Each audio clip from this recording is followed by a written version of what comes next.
Está aí o regresso do Campeonato Nacional de Velocidade. Aconteceu no Estoril devido às obras que estão a ser realizadas em Braga, no circuito Vasco-Sameiro. Assim, a Federação de Motociclismo de Portugal e o Motor Clube do Estoril chegaram a acordo e esta Ronda 3 no Estoril aproveita para atualizar o calendário do Campeonato Nacional deste ano. Ambiente descontraído nas boxes, como podemos ver numa jornada que tem também uma particularidade, é que era jornada dupla para atualizar o calendário nas classes de Superstock 600 e também Superbike. Encontramos Pedro Flores, piloto que corre a Taça Luís Carreira, troféu século XX. Pedro Flores salienta que é a melhor homenagem ao piloto falecido, o piloto Luís Carreira, já que apesar de ser um homem de poucas palavras, era sempre um piloto pronto a ajudar os seus colegas e a incentivar os outros pilotos. Afinal, é a paixão pelas motas que os une. Ao fim e ao cabo, isto acaba por encarnar o espírito do Luís Carreira. A Federação, em bom tempo, decidiu criar esta taça com o nome do Luís Carreira, porque o Luís Carreira, um piloto, um grande campeão que nos deixou há uns anos, era acima de tudo uma pessoa muito simples, mas era uma pessoa de poucas palavras, mas era uma pessoa que a qualquer piloto da grelha e de qualquer classe estava sempre pronto a dirigir uma palavra de incentivo. Pedro Flores enaltece também a Taça Luís Carreira Troféu Século XX, deixa o repto. Quem tiver as motas paradas lá em casa, que as tire da garagem e participe nesta competição. Tirando a licença desportiva, garantem a segurança muito mais do que nos track days e permite também terem um seguro garantido noutras modalidades do motociclismo. O incentivo principal é esse, é que qualquer um que tenha uma moto lá em casa, basta comprar um par de pneus medianos, que já consegue vir aqui participar, e os custos ao fim e ao cabo acabam por ser muito semelhantes aos track days que se organizam hoje em dia. Muitas vezes as reclamações que houve é que tem que se tirar a licença desportiva, mas eu chamo a atenção porque a licença desportiva inclui um seguro. E enquanto que se for para um track day também tem os seguros associados, mas a licença desportiva abrange o treino não só em track day, mas, por exemplo, eu se quiser treinar motocross, o seguro da licença esportiva também abrange esse tipo de treino. Muitos pilotos de velocidade treinam em motocross para ganhar resistência física. Ao obter boas classificações, é tentar trazer mais patrocinadores.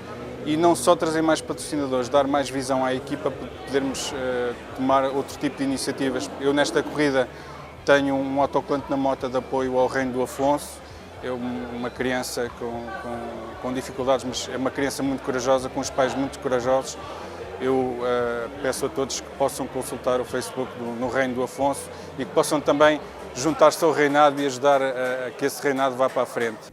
Então procure no Facebook, ajude também no Reino do Afonso, é a causa solidária no mundo das motas. Primeira corrida do dia na classe Superstock, uma jornada dupla para a classe Superstock e também Superbike para a atualização do calendário.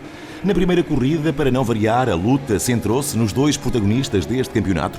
Falamos de Pedro Nuno, ele que assumiu a liderança. No entanto, a 2 voltas do fim, Ivo Lopes atacou no final da reta da meta a liderança, acabou por consegui-la e segurá-la até ao final, até à bandeirada de xadrez. Foi uma vitória muito suada e emotiva, como têm sido sempre as vitórias no que toca à classe Superstock, porque a luta é de facto grande entre Pedro Nuno e Ivo Lopes.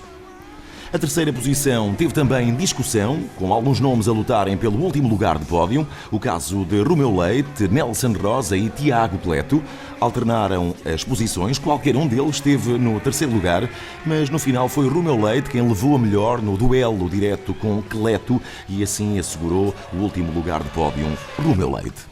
E aqui estão os 3 primeiros na primeira corrida Superstock 600 do dia. Primeiro lugar para Ivo Lopes, segundo para Pedro Nuno e terceiro para Romeu Leite. Foi uma corrida um pouco difícil, o nosso adversário estava com um andamento também muito forte, elevado. Foi difícil, tive que ter cabeça, ter que estudar o meu adversário. Era muito complicado, derivado ao calor, estava muito calor, os pneus não tinham muita aderência. Mas foi bom, consegui estudar bem, consegui pensar o mais importante e conseguir ganhar, que é ainda o mais importante.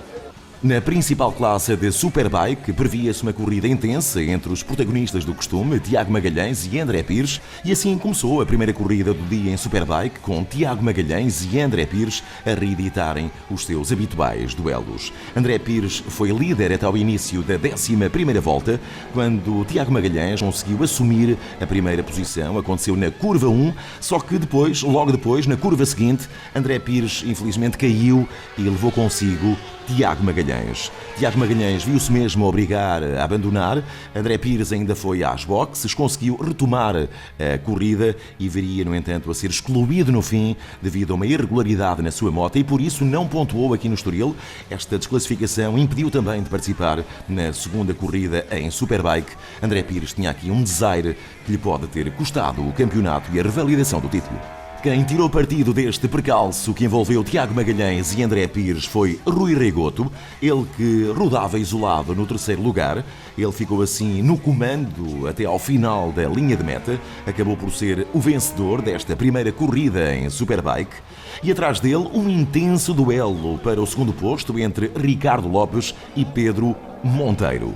E atenção que Pedro Monteiro só perdeu o segundo lugar na última passagem pelo circuito, na última volta, conseguindo Ricardo Lopes um excelente segundo posto. Ele que acabou por sair na sexta posição da linha de grelha, conseguiu recuperar vários lugares e conseguiu mesmo ultrapassar Pedro Monteiro na última volta e assim assegurar o segundo lugar. Pedro Monteiro foi terceiro nesta primeira corrida do dia.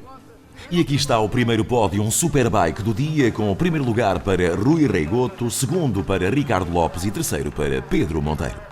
Arranquei bem, tentei 5, 6 voltas estar com eles, mas vi que estava a perder e comecei a pensar, ok, vou-me reservar um bocadinho para a segunda corrida e tentar não me cansar tanto. Mas acabei por me cansar muito mais quando os vi no chão, a tensão, as voltas não passavam. Foi uma corrida muito longa, de 20 horas. Agora o troféu século XX, Taça Luís Carreira, que não teve jornada dupla, apenas uma prova. Quanto à classe LC1, segundo lugar para João Leandro, aos comandos da sua Yamaha, que no entanto não deu muita luta a António Morato, que viria a ser o vencedor na classe LC1, já que João Leandro, o segundo, ficou a mais de uma volta de António Morato, que viria a ser o vencedor e que continua a liderar, em termos de classificação geral, esta classe LC1. Quanto à classe LC2, terceiro posto para João Cunha. À frente de João Cunha, o piloto João Ribeiro ficou a mais de 28 segundos de distância do vencedor desta classe LC2, que foi Alexandre Pires, aos comandos da sua Yamaha. Eduardo Cabreira, aos comandos da sua Aprilia, foi o quarto classificado no que toca à classe LC3. Último lugar de pódio para Tony Costa, com a sua Ducati. Segundo posto para João Trancoso, ele que continua a liderar o campeonato com 65 pontos e ficou a 23 segundos e meio do primeiro, Nuno Nogueira, ele que agora, e só com 2 participações, ocupa o terceiro lugar da geral com 46 pontos. Nuno Nogueira, que teve uma semana sem preparação, sem treino nenhum e que por isso mesmo deixou um outro sabor a esta vitória, a segunda consecutiva na classe da LC3. Esta semana para preparar a moto foi muito difícil. Relativamente à vida particular, trabalho, preparar a moto foi muitos chorões, foi sem treino nenhum, mas sempre com muita vontade de tentar fazer algo e foi bom. Depois desse trabalho todo, muito compensativo. Finalmente a classe LC4, são as 4 classes que compõem a Taça Luís Carreira, troféu século XX. Quarta posição em Ducati para o piloto Rui Matias. A uma grande distância para o primeiro classificado, ficou a uma volta de distância. Lugar de pódio para Fernando Mercier, corre em Yamaha, ficou a 1 minuto 5 segundos. Também em Yamaha, a 28 segundos de distância, Jorge Afonso. Jorge Afonso ficou atrás de Pedro Flores, que lidera também o campeonato. Aos comandos da sua Kawasaki, Pedro Flores impôs o seu mandamento e terminou à frente, conseguindo assim mais uma vitória. Já o tinha conseguido na segunda visita ao Estoril, e manteve-se à frente com 84 pontos nesta classe no campeonato deste ano. Foi uma corrida em que as ultrapassagens foram muito corretas. Eu tentei segurar o terceiro lugar da geral, primeiro, numa primeira fase, segunda geral, mas depois fiquei em terceiro. Acabei por cair para quarto, quinto, porque nas últimas voltas quebrei realmente fisicamente e denotei que o pneu traseiro estava a escorregar um pouco. Portanto, defendi o primeiro lugar da classe, que é isso que dá pontos e é isso nesta fase é importante para mim. Moto 4 Júnior, 85 cm3, participação de 5 pilotos e com uma particularidade, a presença de André Sousa, piloto que habitualmente corre em Super Stock 600. Quinto lugar para Nuno Ribeiro, quarto lugar para Vasco Estorrado, ele que ocupa o segundo lugar da geral com 49 pontos. O jovem Tomás Alonso, aos comandos da sua Honda, ficou a pouco mais de 9 segundos da vencedora. E o segundo lugar para André Sousa, piloto que teve uma avaria da sua moto. Ele corre na classe de Super Stock 600. A sua 600 avariou e por isso teve uma moto cedida pela equipa Motobenga e com ela participou. Conseguiu o segundo lugar, André Sousa, atrás de Bruna Lopes. Continua invicta esta jovem piloto. Bruna Lopes soma por vitórias as provas realizadas, 4 no total, 100 pontos, classificação máxima, para piloto que soma e segue nesta classe 80 cm3. Houveram mais pilotos, até na minha categoria. Foi uma boa prova. Deu para reforçar o primeiro posto no campeonato, foi divertido. Quanto à classe Júnior 125, apenas participaram 2 pilotos, João Marinho e João Vieira. João Vieira, que chegava aqui ao Estoril 3 só com vitórias, tinha feito o pleno até então, 3 participações, 3 vitórias, só que João Marinho surgiu para participar pela primeira vez aqui no Estoril, na terceira ronda ao Autódromo do Estoril, e chegou e venceu. Assim sendo, o segundo lugar de João Vieira no campeonato deste ano. A minha corrida foi até a 10ª volta, foi muito renhida, com o João Vieira, da Motobenga. A partir daí, passei para a frente, comecei a ganhar uma certa distância, pronto, ganhei a corrida. Na segunda corrida desta classe de Super Stock 600, voltou a assistir-se ao duelo habitual entre Pedro Nuno e Ivo Lopes. Se na primeira corrida Ivo Lopes tinha no final atacado e conseguido vencer Pedro Nuno por apenas 315 milésimas, é que Ivo Lopes conseguiu responder a Pedro Nuno e na variante conseguiu ultrapassar e terminar a corrida à frente de Pedro Nuno com apenas 56 milésimas de segundo de diferença. Isto diz bem da disputa entre estes dois protagonistas que estão a deixar a classe ao rubro. Ainda por cima agora só 5 pontos separam estes dois pilotos. Pedro Nuno continua na frente, mas apenas com 5 pontos de distância para o piloto Ivo Lopes, tudo em aberto para as duas últimas jornadas. Afastado desse despique esteve Romeu Leite, que rodou descansado na terceira posição, 2 terceiros lugares para o piloto, que ocupa também a terceira posição no quadro geral de classificação, com 72 pontos. Na quarta posição o piloto Tiago Cleto, que é nesta classe campeão em título. Ele foi quarto, a seguir Eusébio Nogueira. Eusébio conseguiu, perto do final, ultrapassar Nelson Rosa e assegurar a sua quinta posição. Quanto a Tiago Cleto, campeão em título, é também quarto na classificação geral, atrás de Romeu Leite, com 70 pontos. Terceiro lugar para Romeu Leite, segundo para Pedro Nuno, primeiro para Ivo Lopes. Este é o pódio da segunda corrida. Estamos a 5 pontinhos, foi uma corrida boa, foi uma corrida igual à primeira, foi uma corrida bem disputada, tivemos sempre os mesmos tempos. Gostei, fiz o máximo para poder ganhar, foi o que aconteceu. Já estamos com a penúltima corrida do dia, motos clássicas. Um piloto apenas nas clássicas C1 foi Tom Thompson, que corre em Norton.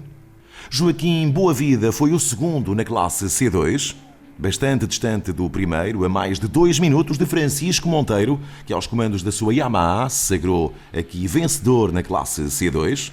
E na classe C3, mais pilotos, 5 no total. No quarto posto, aos comandos da sua Honda, André Caetano, a meio minuto de distância. António Machado ocupou o último lugar de pódio. E 2 pilotos antigos do todo o terreno ocuparem as 2 primeiras posições nesta classe C3. Este é Rodrigo Amaral, um deles, ficou a 11 segundos e meio do vencedor, que foi Bernardo Vilar. Bernardo Vilar, o veterano piloto que já correu todo o terreno, foi vencedor desta classe C3 e também vencedor à geral. Nunca tinha vencido nesta modalidade de velocidade, teve aqui a sua primeira vitória, o que o deixou, claro, muito contente. Minha primeira vitória foi nos anos 80, à geral, claro, no todo o terreno à geral. Aqui na velocidade a história foi outra, corri em 125 quando era mais novo. E eram corridas extremamente bem disputadas, havia muitos adversários à altura e fiz muitos segundos, fiz muitos terceiros, mas ganhar era realmente difícil, nunca tinha ganho e hoje senti esse sabor que é ver a bandeira de xadrez. Para mim foi uma grande alegria e dedico sem dúvida esta corrida a quem me ajudou e sobretudo à minha família. Lugar vazio na grelha de partida, o lugar de André Pires, que foi desclassificado no final da primeira corrida e já não pôde estar presente nesta segunda corrida de Superbike, a prova rainha, última corrida deste dia em cheio, muito quente, um dia de muito sol no Autódromo do Estoril. Com a ausência de André Pires, as despesas da casa para dar luta a Tiago Magalhães foram entregues a Rui Reigoto, que até foi o vencedor aqui no Estoril, na primeira corrida. Eles estiveram numa luta intensa logo nas 3 primeiras voltas. Rui Reigoto liderou-as, ele que teve um excelente arranque. No entanto, à passagem da 4ª volta, Tiago Magalhães assumiu a primeira posição e assim ficou até ao final desta corrida dupla na classe de Superbike. Muito disputado nesta prova, também o último lugar de pódio, com 3 pilotos a almejá-lo. Desta vez, Pedro Monteiro levou a melhor em relação a Ricardo Lopes. Foi ele terceiro classificado. O Ricardo conseguiu apenas o 4º lugar e, porque se atrasou no final da corrida, Nuno Caetano não foi além do 5º posto. Quanto a Tiago Magalhães, aqui vemos o piloto a cortar a meta com 10 segundos de diferença em relação ao segundo classificado, que venceu a primeira corrida, o veterano Rui Reigoto. Terceiro lugar para Pedro Monteiro, piloto da Ace Team Anubis Networks. Segundo lugar para Rui Reigoto e o primeiro para Tiago Magalhães. A primeira corrida tive azar, o André caiu, levou-me à frente, acabei de fazer um enorme side, caí forte. Tentei recuperar para a segunda corrida, fui com cautela as primeiras voltas, depois tentei atacar, impor o meu ritmo, vi que consegui abrir um gap de 10 segundos, tentei manter essa diferença até ao fim e tenho que agradecer a toda a equipa acabada aqui, o One Racing Team e aos meus mecânicos e família por todo o apoio, por terem conseguido pôr a moto a tempo da segunda corrida para defender o campeonato, que ainda continuo na liderança e espero que continue na liderança até ao fim e que consiga dar o primeiro título à One Racing. O Campeonato Nacional de Velocidade segue agora para Braga para a penúltima jornada.